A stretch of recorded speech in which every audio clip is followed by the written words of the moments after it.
কাল গিয়েছিলাম লালমাটিয়া, যদিও আগে ধানমন্ডি গিয়ে আমার মেয়েকে নিয়ে তারপরে ভাবির বাসায় গিয়েছিলাম। তো ভাবি বলল না যে কালকে দুপুরে আমাদের সাথে তোমাদের খেতেই হবে।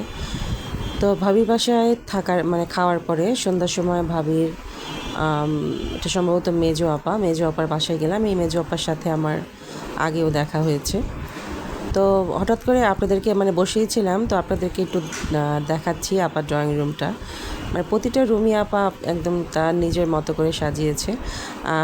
যদিও আমি আপনাদেরকে একটা আমার কাছে এই জিনিসটা খুব ভালো লাগছে, সেটা হলো আপার বাসায় এত সুন্দর করে কিছু সে ছবিগুলা ফ্রেম করে রাখছে, পিকচারগুলা, ওইগুলো এটা আপনাদের দেখাবো। সম্পূর্ণ দেখানো হয়নি, মোটামুটি করে আমি দেখতেছিলাম, তার মাঝখান দিয়ে আমার মনে হলো যে আপনাদেরকে একটু দেখাই। এটা হলো আপার ড্রয়িং রুম, তো ওইটাই দেখতেছিলাম যে। আর আপার দুলাভাই ঘুরতে খুব পছন্দ করে, দেশে বাইরে। আর দুলাভাইয়ের একটা খুব ভালো গুণ, সে হলো সে একা কোথাও যায় না, পুরা পরিবার নিয়ে সে যায়। এটা শুনে আমার খুবই ভালো লাগছে। আপার তো মনে হয় 20-25টা দেশ ঘোরা হয়ে গেছে, দুলাভাইয়ের তো আরও বেশি।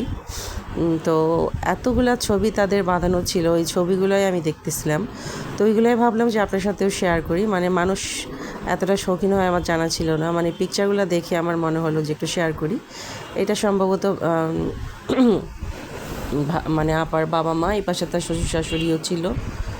এমনি একদমই ছোট্ট একটা ভিডিও আপনাদের সাথে আমি শেয়ার করলাম। ভাবির বাসায় গিয়েছি, ওইটাও আমি শেয়ার করব।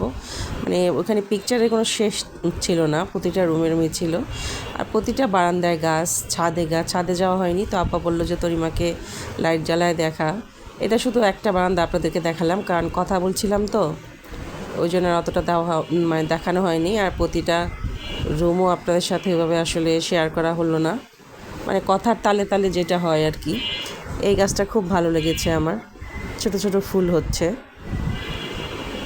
এগুলো দেখে আমার ওই বাসার গাছের কথা মনে পড়ে গিয়েছে, মনটা খারাপ হয়ে গিয়েছে।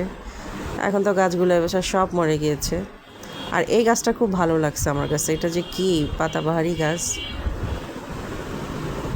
তো এইভাবে আপা সুন্দর করে তোর বাসাটা এভাবে গাছ দিয়ে এসে ভরে রাখছে।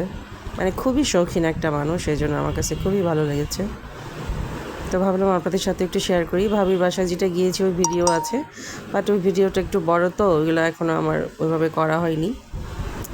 তো আমাদেরকেও খেতে বলছে, বাট আমাদের সবারই পেট এতটাই হাউসফুল, ভাবি যে খাবার খাওয়াইছে, পেটে আর জায়গা নেই। বাচ্চারা একটু মিষ্টি খেলো।